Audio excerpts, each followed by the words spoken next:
শেখ হাসিনাকে ফেরালে তারা একজন বিশ্বস্ত মিত্রকে হারায় এবং নিজেদের বিশ্বাসযোগ্যতা নিয়ে প্রশ্নের মুখে পড়ে, আর তাকে রেখে দিলে তারা বাংলাদেশের নতুন সরকার এবং জনগণের থেকে বিচ্ছিন্ন হয়ে পড়ার এবং আন্তর্জাতিকভাবে ভাবমূর্তি ক্ষুণ্ণ হওয়ার ঝুঁকিতে থাকে।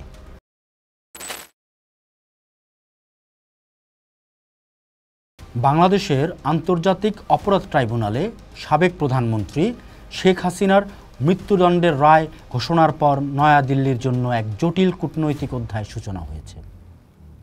ভারতে আশ্রিত একজন দণ্ডিত অপরাধীকে নিয়ে কী করা হবে, এই প্রশ্নটি এখন আর কেবল আইনের বিষয় নয়, এটি ভারতের জাতীয় স্বার্থ, আঞ্চলিক ভূ রাজনীতি এবং নৈতিকতার এক কঠিন পরীক্ষার বিষয় হয়ে দাঁড়িয়েছে। শেখ হাসিনাকে আশ্রয় দিয়ে যাওয়া বা তাকে বাংলাদেশের হাতে তুলে দেওয়া, উভয় পথেই ভারতের জন্য রয়েছে গভীর লাভ ক্ষতির হিসাব।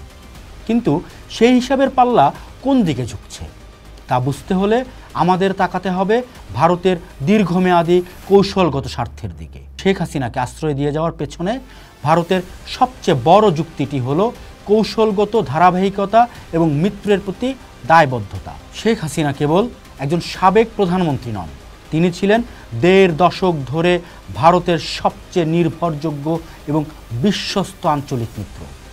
তার শাসনামলে ভারতের দীর্ঘদিনের মাথা ব্যথার কারণ হয়ে থাকা উত্তর পূর্বাঞ্চলের নিরাপত্তা সংকট প্রায় পুরোপুরি নিয়ন্ত্রণে আসে। উলফার মতো সশস্ত্র বিদ্রোহী গোষ্ঠীগুলোকে দমন করার জন্য বাংলাদেশ যে সক্রিয় সহযোগিতা করেছে তা ভারতের জাতীয় নিরাপত্তার জন্য ছিল অমূল্য। এর পাশাপাশি ট্রানজিট, বন্দর ব্যবহার এবং দ্বিপাক্ষিক বাণিজ্য সম্প্রসারণের মতো বিষয়গুলোতে শেখ হাসিনার সরকার ভারতকে যে কৌশলগত সুবিধা দিয়েছে তা এর আগের কোনো বাংলাদেশ সরকার দেয়নি। এই প্রেক্ষাপটে শেখ হাসিনাকে চরম বিপদের মুহূর্তে বাংলাদেশের হাতে তুলে দেওয়াকে ভারত একটি কৌশলগত আত্মহত্যা হিসেবেই দেখবে। এটি কেবল একজন পরীক্ষিত বন্ধুকে পরিত্যাগ করা হবে না, বরং এটি ভারতের অন্য মিত্রদের কাছে একটি ভুল বার্তা পাঠাবে। ভুটান, নেপাল বা মালদ্বীপের মতো দেশগুলো ভাবতে শুরু করতে পারে যে বিপদে পড়লে ভারত তাদের পাশে থাকবে না। দীর্ঘমেয়াদে এটা ভারতের নেইবারহুড ফার্স্ট বা প্রতিবেশী প্রথম নীতিকে দুর্বল করে দেবে এবং এই অঞ্চলে চীনের প্রভাব বিস্তারের পথ আরও সুগম করবে। সুতরাং শেখ হাসিনাকে সুরক্ষা দেয়া ভারতের জন্য তার বিশ্বাসযোগ্যতা এবং আঞ্চলিক প্রভাব টিকিয়ে রাখার সামর্থ্য। এর বাইরেও রয়েছে অভ্যন্তরীণ রাজনীতির হিসাব। শেখ হাসিনাকে যদি বাংলাদেশের হাতে তুলে দেয়া হয় এবং সেখানে তার কোনো ক্ষতি হয়, তবে ভারতের পশ্চিমবঙ্গ সহ সীমান্তবর্তী রাজ্যগুলোতে তার রাজনৈতিক প্রতিক্রিয়া হতে পারে। বিশেষ করে পশ্চিমবঙ্গের বাঙালি আবেগকে উস্কে দিয়ে বিরোধী দলগুলো নরেন্দ্র মোদী সরকারকে বাঙালি বিদ্বেষী হিসেবে চিত্রায়িত করার সুযোগ পাবে। এই ঝুঁকিটুকুও নয়াদিল্লি নিতে চাইবে না। কিন্তু মুদ্রার অপর পিঠে রয়েছে ক্ষতির দিকটি, যা কোনো অংশে কম গুরুত্বপূর্ণ নয়।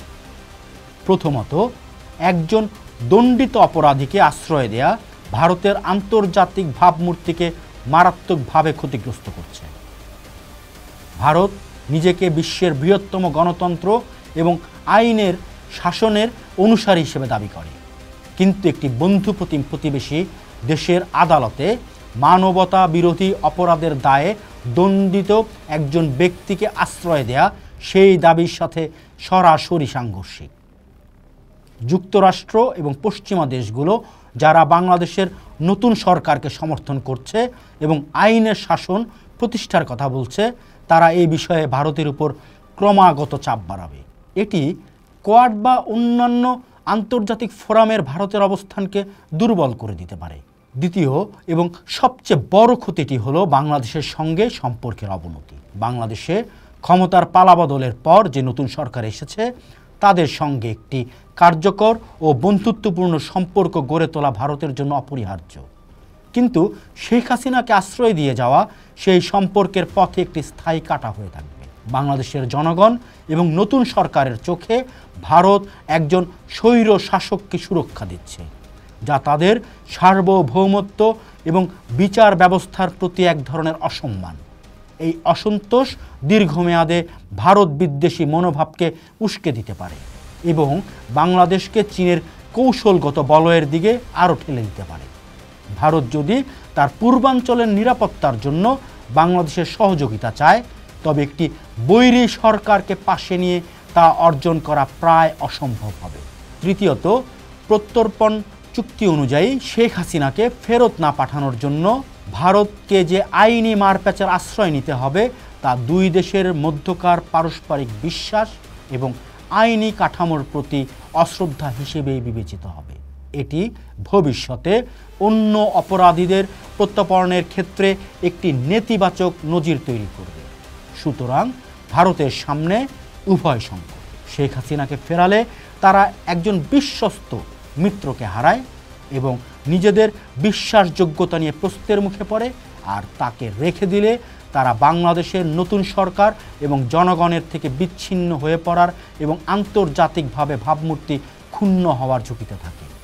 এই জটিল পরিস্থিতিতে ভারত সম্ভবত একটি মধ্যপন্থা অবলম্বনের চেষ্টা করবে। তারা শেখ হাসিনাকে বাংলাদেশের হাতে তুলে দেবে না, কিন্তু তাকে রাজনৈতিকভাবে নিষ্ক্রিয় করে রাখবে, যাতে তিনি ভারত থেকে বাংলাদেশের অভ্যন্তরীণ রাজনীতিতে কোনো প্রভাব ফেলতে না পারেন। একই সঙ্গে তারা বাংলাদেশের নতুন সরকারের সঙ্গে অর্থনৈতিক ও নিরাপত্তা সহযোগিতার মতো বিষয়গুলোতে সম্পর্ক উন্নয়নের চেষ্টা চালিয়ে যাবে। কিন্তু এই ভারসাম্য রক্ষা করা অত্যন্ত কঠিন হবে। দিন শেষে শেখ হাসিনার উপস্থিতি ভারত বাংলাদেশ সম্পর্কের আকাশে এক কালো মেঘ হয়েই থাকবে, যা যে কোনো মুহূর্তে দ্বিপাক্ষিক সম্পর্কে বজ্রপাত ঘটাতে পারে। লাভের চেয়ে ক্ষতির পাল্লাই যে ভারী, তা হয়তো ভারত দেরিতে হলেও কখনো বুঝতে পারবে। পোস্ট দেখুন, ভাবুন, করুন। থাকুন পোস্টের সাথেই।